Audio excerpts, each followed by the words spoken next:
The show is in the books, ladies and gentlemen.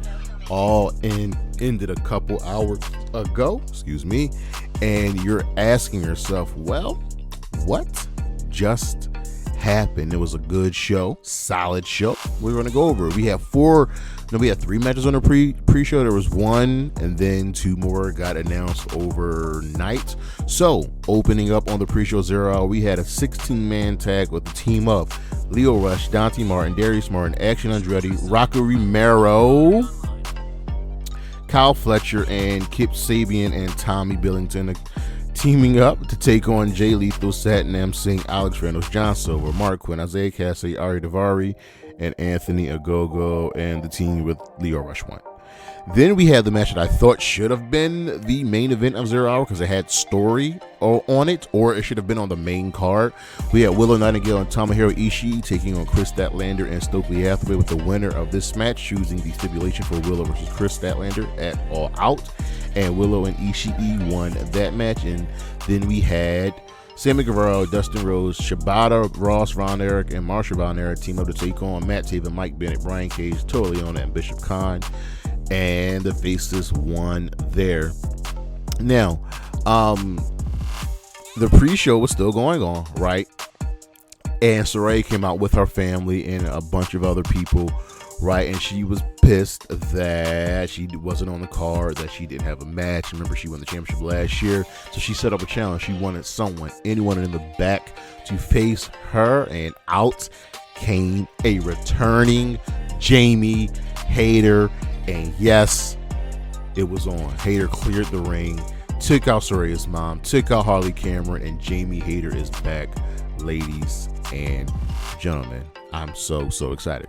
On to the main card. The opening match was the Fatal 4-Way ladder match for the Trios Championships, with the Patriarchy defending against the House of Black, the Bang Bang Gang, and BCC, and joined by Pac.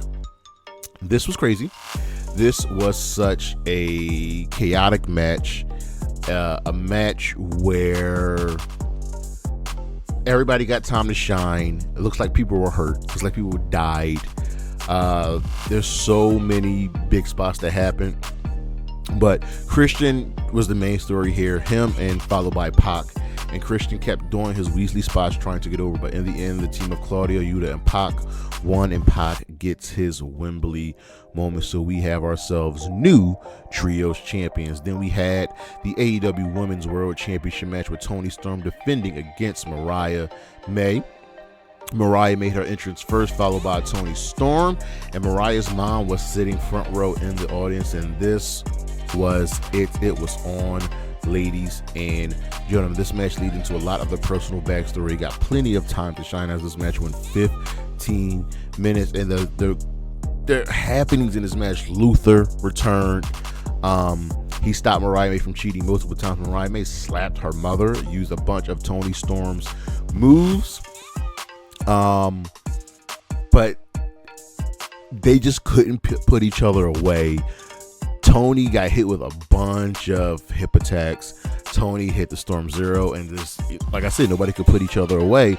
But the funny thing is, Mariah May won as she put away Toni Storm, hitting the double knees and then the Storm Zero. And Nigel McGuinness got his kiss. And ladies and gentlemen, we have ourselves a new AEW Women's World Champion in Mariah May. Next, we have Chris Jericho defending the FTW Championship against Hook. And since this was contested under FTW rules, Big Bill and Brian Keith were just in the match the whole time. And as much as Hook tried, everything was legal, and he was just a man down. And no matter what he did, the learning tree kept on beating him. People got put through spots.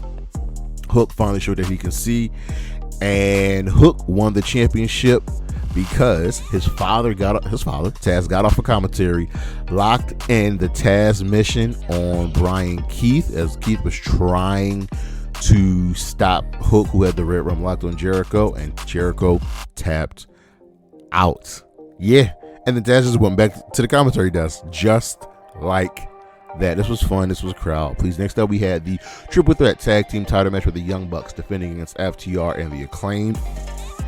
And this was what you expect from a three-way tag team match, with these teams getting in their signature moves, hitting all their spots in the chaos, and not a real lack of, structure there. I mean, Billy Gunn got involved to make sure his boys did what they could. Max Caster, in my opinion, was probably the star of the show. He was all over the place. He even did a Shatter Machine and an EVP trigger.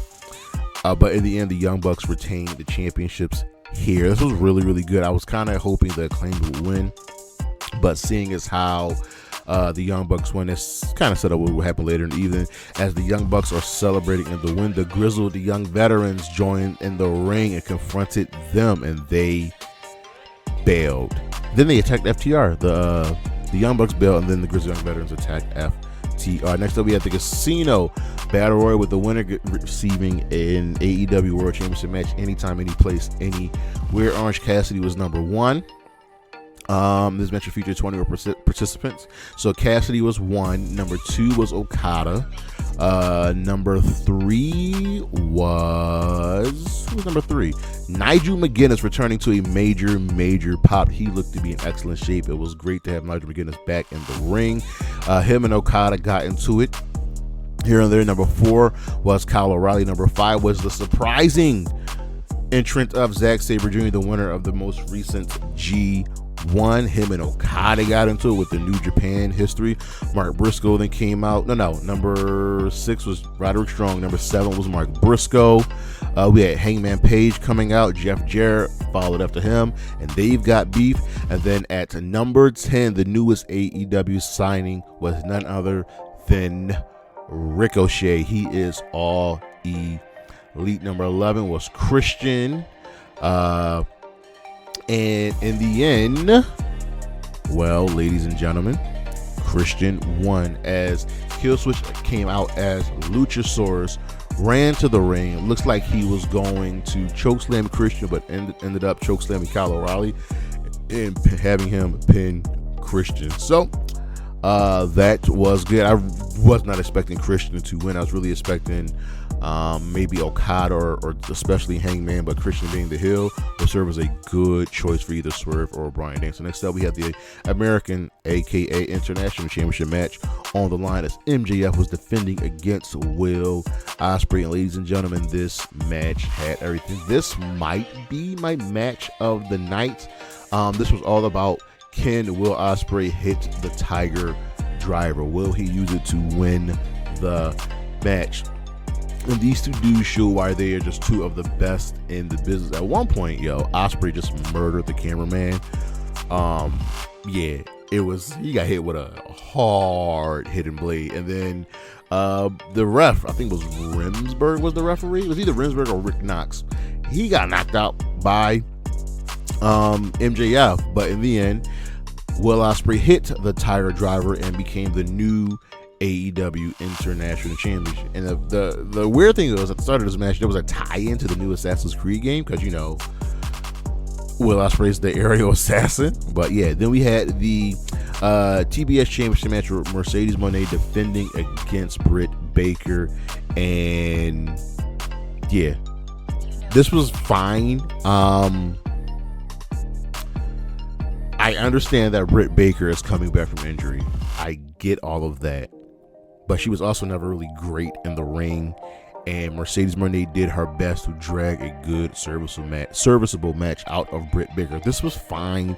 It didn't feel like it should be in Wembley. But Mercedes Moné won, retaining the championship. Camille got sent to the back after a couple Eddie Guerrero spots. But this was fine. Mercedes was just never losing here. And we also thought this would be the spot where Jamie Hayter would return, but Jamie returned during the 0 hour show. But Mercedes Moné is still your TBS championship. Next up, we have the coffin match with Jack Perry versus Darby Allin for the TNT championship. And with the Young Bucks retaining, this was pretty much simple that Jack Perry was going to win. And honestly, Jack Perry kind of dominated this match. There was signs of restraint that he took in this match. There were a lot of chances they took, but Darby Allin obviously caught the brunt of it. Jack Perry was smart. He tied up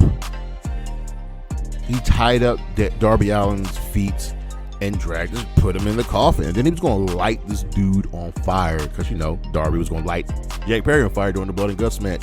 But Jack Perry retained. He is still the TNT champion, as they are going to light him on fire, light Darby on fire, the Young Bucks. Sting came out and saved his son, gave them Scorpion Death, gave the Young Bucks Scorpion Death jobs, and fans cheered. This was just a great moment. And in the main event, okay, I said, you know, the International Championship might be the match of the night. This was the match of the night, the World Championship match between Swerve Strickland and Bryan Danielson. Ladies and gentlemen, this was absolutely awesome. Swerve did everything in his power, being the heel, being dangerous, and no matter what Danielson threw at Swerve, Swerve would just shake. Danielson hit this man with a Busaiku knee, and Swerve just shook it off like, excuse me, that hurt. Psych. This was so good. But in the end, yes, Bryan Danielson won, tapping out Swerve.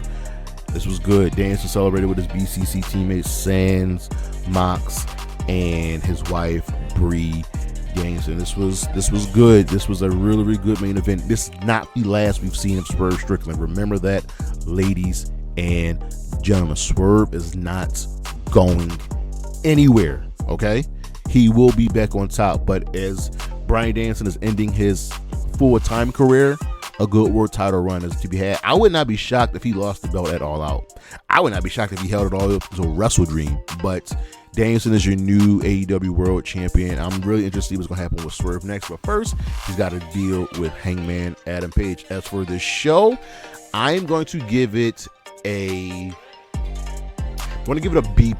It's almost an A, or I give it an 8 out of 10. It's just the TBS title match and really the tag team title match are what really held this back from being an awesome show.